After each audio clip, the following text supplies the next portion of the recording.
Anybody want to answer that? How does a poem have sound? Where are you going to look for the sound of the poem? All right, write this down somewhere on your page. You're going to look at the rhyme. You're going to look at the rhythm or meter. You're going to look at alliteration. You're going to look at assonance, which is similar vowel sounds. Consonants, which is similar consonant sounds. You're going to look at near rhyme, which is kind of goes with rhyme. You're going to look at onomatopoeia. So those come together, to my mind right there, as sound devices. Okay. So anybody find anything where the sound of the poem created by the rhythm or the meter or the rhyme? Or, yes? Well, I mean, the end of each line rhymes with the one before it. Like, it has the rhyme scheme. There's the sound, but how does the sound echo the meaning? You see, we got to take it one step further. What is that line about? Yes, Marie. Well, I don't know. Just when it says like soft is the string when Zephyr gently flows, and also in the next line there's a lot of just like S's. So I guess alliteration is working to make Well, that sound. read those two lines together and you're absolutely right. Soft is the string when Zephyr gently flows, and the smooth stream in smoother numbers flows. Did you count the number of S's? No. I underlined every S in there. Soft string, blows, smooth stream, smoother, numbers and flows. So it's a combination of alliteration. You know what that is, right? What is assonance or what is consonance? The S at the end of the word is consonance. And the consonants and the alliteration work together. What's the deal about S? Why is S a good sound for soft? I guess it's really just, it's easy to say, and it's smooth, it's not a harsh consonant. We're not making that up. It's not arbitrary to say that. What do you mean S? That's just an arbitrary statement to say S is a smooth sound. No, it's not. It's not arbitrary. It actually expresses a soft sound, the letter S. Well, if it's true for softness, do you see anything on the other end? Because he's trying to give you several examples of sound and sense. Where's it on the other end, the loudness or the harshness? McKinley, do you see anything on the other end? In fact, the very next couplet, or the very, yeah. Yes, I mean, it also uses S's, but I feel like it's in a more violent tone to it. Very good. How's that possible, to take the same letter, but to de-emphasize it in that way and create a different sound? I guess like how the first two that Marie read are like smoother and they have like a softer tone, but when you say surges, it's like, We'll read those next two okay. lines. But when loud surges lash the sounding shore, the hoarse rough verse should like the torrent roar. So you said there's a harsh sound to that. What letters or what words create that harsh sound? Surges, you mentioned that. Lash, even though it has that S sound, it's you know what the word means, to hit, repeatedly. That content kind of dictates that we think of rough. Anything else? Torrent and roar. Yes. And label it. That's consonants. The R sound, tor and roar. You hear that R sound? That's consonants, right? Not assonants. What else do you see in that same line? Karen, do you see other words in there that echo a harsh sound? Well, there's loud and lash and sounding, so it's kind of like there's longer words. That's a good point. And then hoarse, rough, verse. None of them have the same kind of sound, so it like breaks it up. It's kind of choppy. You hear that? That's really, and that now you're speaking also of meter or rhythm. It's choppy. The rhythm is choppy, but the sound is choppy. Hoarse, rough verse. They kind of chopped off verse. Rough. You can't. The two words don't blend into each other. They're chopped off, which affects also the meter. Well, because you got sound. soft sound, harsh sound. But what about meter? What about quickness of the rhythm? Kinsley, do you see anything in the next two lines? Because now he's starting to talk about when Ajax strives. Would you read those two? When Ajax strives some rock's vast weight to throw, the line too labors and the word most slow. Do you hear the slowness of the line? How is that achieved?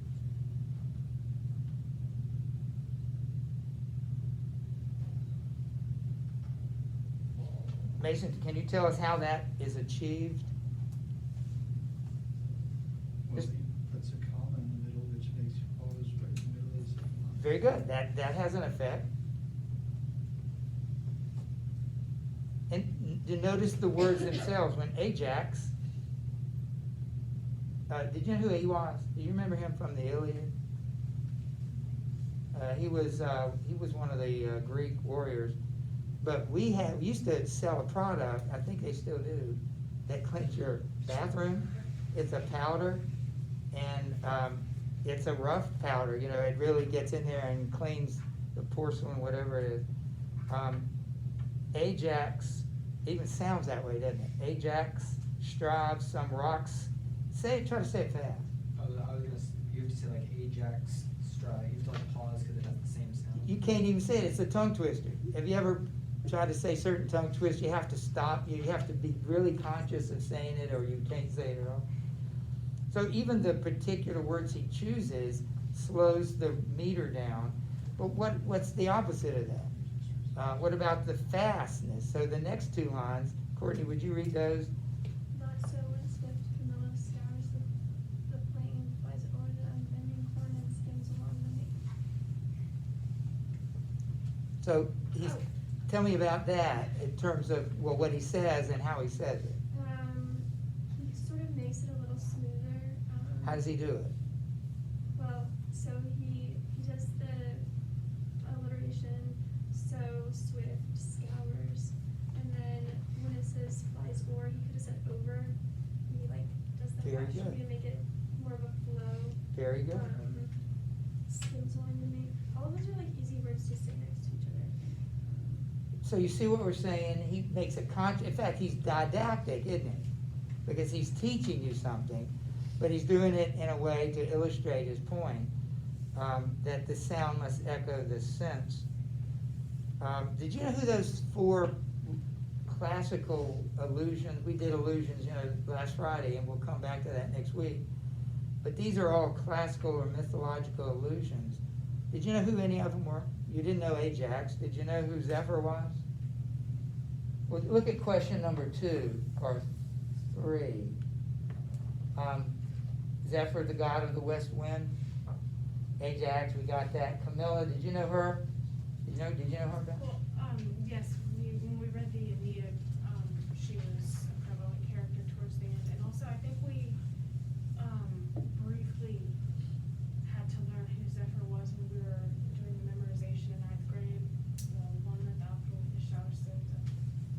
Zephyr's in there. Yeah, I think so. Thank you for pointing that out. I didn't connect the two. Me, the classical teacher, I didn't connect those two. Thank you. Did you notice what she's famous for doing? She could skim over wheat without bending them.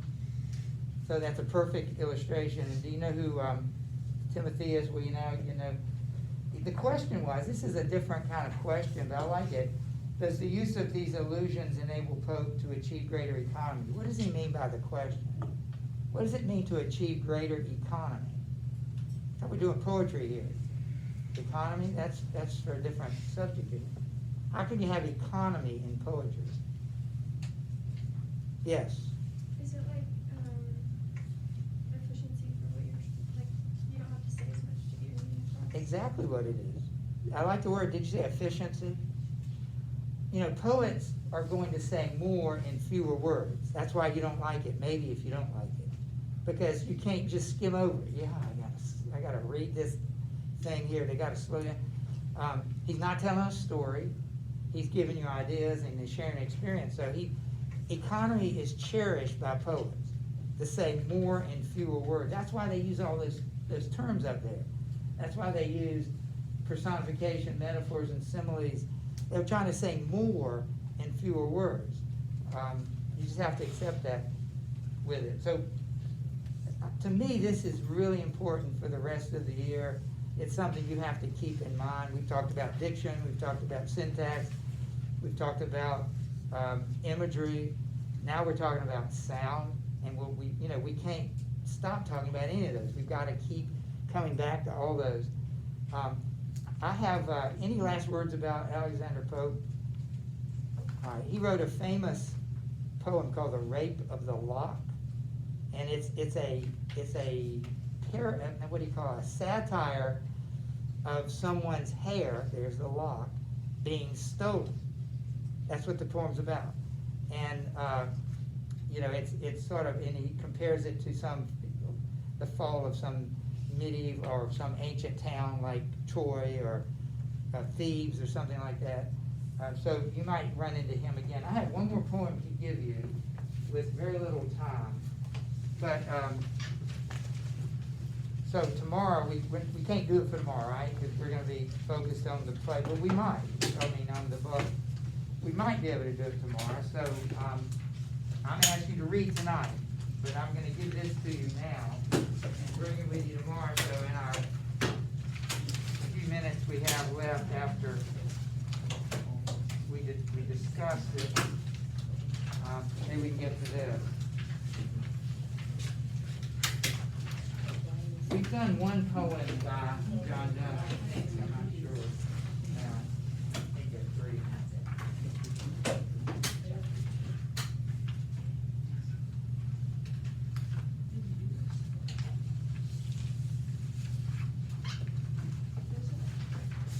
Thank you. All right, John Donne, that's probably, maybe we'll be able to read it, that's all. So bring this with you tomorrow, and I'll assign it, but I just want you to have it. It is a sonnet. You can look at the appearance.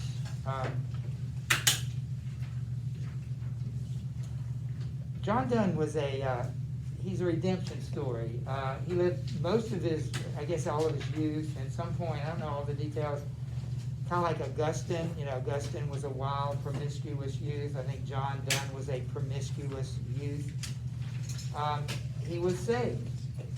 Augustine was saved. And so you see both sometimes in his poems that sort of celebrate the promiscuity, and then you see poems like this that do just the opposite. This is a poem when I studied it in an AP class, the teacher was very dismissive of John Donne. Basically, he's a religious nut, kind of like you and me. I had a pastor one time say, that's a compliment. Somebody calls you religious. Now, I don't think we're religious at all. We have a relationship, not a religion, but we get it. We know what they're talking about. So that means you're really on fire for Jesus. And so it's a compliment. Anybody ever says that about you? But she said, this guy's a religious nut. Look what he says. I'm going to read it to you. Batter my heart, three-person God. I dare you to ever pray this. When you figure out what he's saying, I bring it on, I can take it, it's good for me. Listen to what he says. Batter my heart, three-person God, for you, as yet, but knock, breathe, shine, and seek to men, that I may rise and stand, overthrow me, and bend your force to break, blow, burn, and make me new. I, like a usurped town, to another do, labor to admit you, but oh, to no end.